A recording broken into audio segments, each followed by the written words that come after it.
in important places, there is still doubt about just how good this team is. Here's a note. Despite their impressive record, they actually have a negative point differential this season. They're 19th overall in that category. The only team with a winning record with a worse differential is the Raiders, who are at minus 24. And maybe that's part of the reason for this. Our friends at Caesars William Hill and our own analytics, FPI, view Cleveland as the underdog. Monday night, they're given only a 34% chance to win by FPI, and Caesars has them as a 2-point underdog. This despite the fact that they have a 2-day advantage in rest and are 2 games clear of their opponent, Baltimore, in the standings. So it really sort of leads one to think Vegas isn't buying into the Cleveland Browns. Bart Scott, are you? I believe that they're a good football team, but I do believe that when they're out in the world, they're Roscoe Jenkins. But when they come back to home, which is, the AFC North, they're just R.J. Stevens, and they get treated as such. They get the atomic wedges. They're coming back with Big Brother. Get that. I get that. Yeah, exactly. That's what I'm speaking over their head.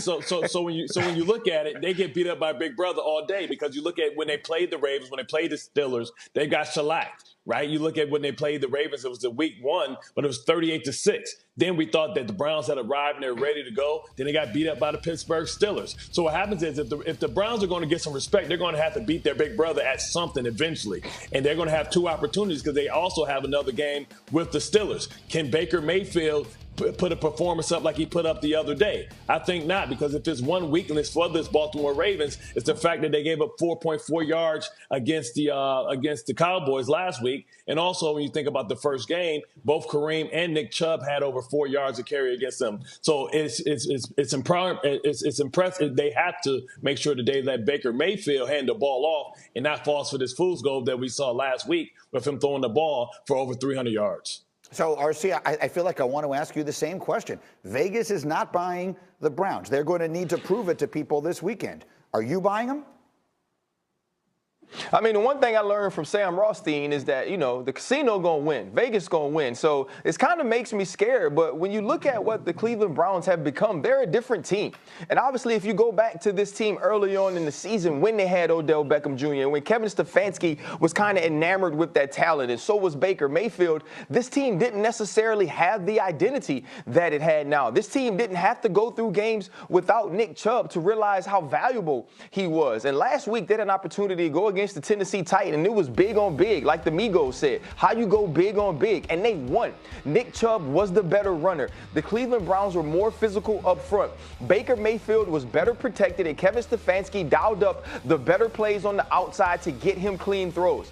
That's what they have to do this week. And the one thing that I know about the Cleveland Browns right now is they understand they have to beat Big Brother. They know that when they go home, that Cedric the Entertainer is waiting there for Roscoe Jenkins and his new bougie girlfriend, and you can't be driving around with Louis luggage when you got to kick her out. And so when I look at this game, the Cleveland Browns understand what's ahead of them. I think Baker Mayfield still has a ton to prove. He's playing with the underdog mentality, but Nick Chubb, not Lamar Jackson, not Mark Ingram, not J.K. Dobbins, will be the best runner on the field, and I know the Cleveland Browns will start with him.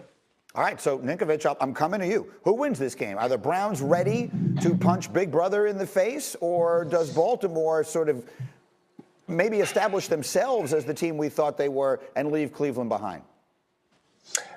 I think the Ravens are going to be able to get it done just based on the fact that they've been able to do that, and they know how to beat the Browns. How do you beat the Browns? You make Baker Mayfield throw from the pocket. You make him make plays out of the pocket. And look at, versus the Tennessee Titans, at the end of the game, he fumbled a quarterback sneak and basically could have potentially lost that game for the Browns.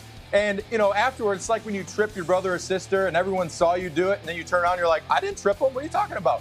He's looking around like, I didn't fumble. You clearly fumbled. You fumbled that ball. They pick it up. They almost score out of that deal. They do score there, and you made it a game out of that. So it's not so much a question on the Browns. It's a question on Baker Mayfield. People still have questions about him because if you take away the running game, which the Ravens going into this game are going to say, we got to stop the run. If we don't stop the run, we're going to lose. Clearly. So you stop the run, put it in Baker's hands. Can he win? I don't think so. I don't think Baker can do it on his own.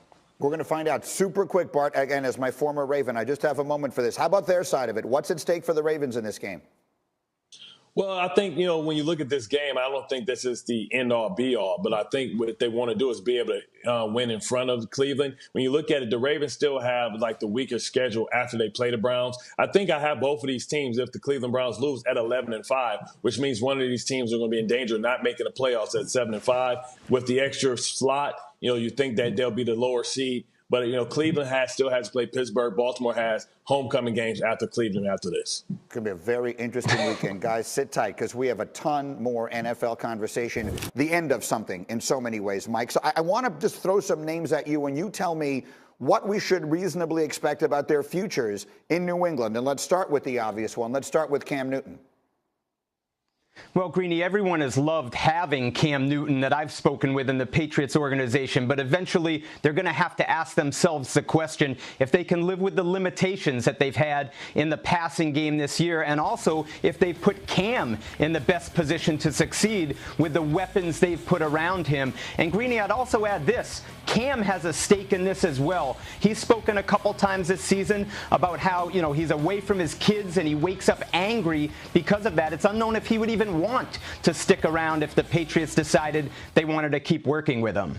So at the risk of asking you to guess, which I know reporters never like to do, would you describe it as unlikely that Cam Newton is the Patriots quarterback next year?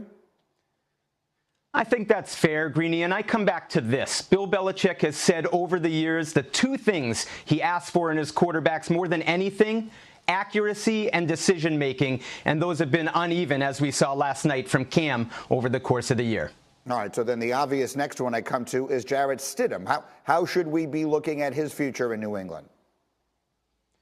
Well, he has 2 years left on his contract, so he's definitely going to be here. The question really is in what role. And after so much promise as a rookie, and it looked like he might be the top candidate to replace Tom Brady, he couldn't even beat out veteran Brian Hoyer at the start of this year. So, Greeny, I think it's fair to deduce that the Patriots have some serious questions as to whether he can be a quarterback to build around.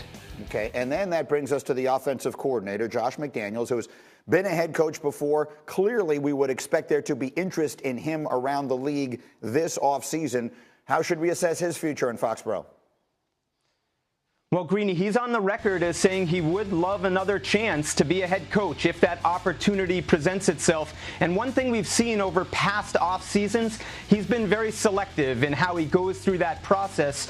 This year in New England, he's been sort of asked to build the house with not a lot of tools, and he wouldn't be human if he wasn't a little bit frustrated by that. So it will be intriguing to see how that maybe impacts his approach this offseason with any vacant jobs. I get it. I feel like I need to ask you one more, and that is just simply this. You're around them as much as anybody.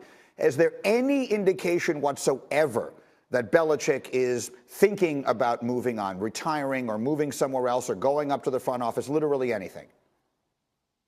Zero, Greeny, and I would point to this. His son, Steven, is calling the defensive plays, and I think that means a lot to Bill Belichick. He loves that connection. His other son, Brian, is the safeties coach. I feel like it's almost all in the family here, and he really appreciates that and wants to keep going with it.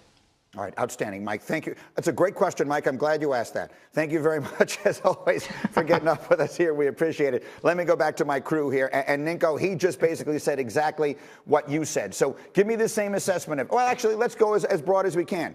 Rob Ninkovich, is the starting quarterback week 1 of next year for the New England Patriots currently on their roster? No, he's not. No, he's not. And my question right now would be, why aren't the Patriots trying to figure out what they have right now on their roster? There's a difference between going into a game as, the backup quarterback that week you're doing scout team reps, and then during the game the starting quarterback doesn't play well, then you go in the game. So Stidham really hasn't had the opportunity to prepare for a game like you would if you were named the starter going into the week. So if I was the Patriots, I would want to know, okay, what do we have with Stidham here? Give him a week to prepare with the first team, get the first team reps, go into a football game and play as the starter from the start of the game, not coming in the third quarter when you're down 24 points or whatever they were down. So at this point right now, they need to figure out what Stidham can do for them so they can evaluate after the season's over what they have in the quarterback room. And then on the other side of it, RC, I feel like you and I and many others were really sort of hoping that Cam Newton would have. Well, why are you making that face? I can't even ask a question when you're making that face. Because Because I'm starting to learn something about Neek. You know, we've had this question all year. Was it Bill or Tom? And it's starting to lean more toward Tom for me because that's the one that Rob seems to like the most. Tom can do no wrong. Throw 3 interceptions, forget what down it is. It doesn't matter. He's the GOAT. Bruce Arians, you bet not talk about my friend. But Bill obviously can't evaluate.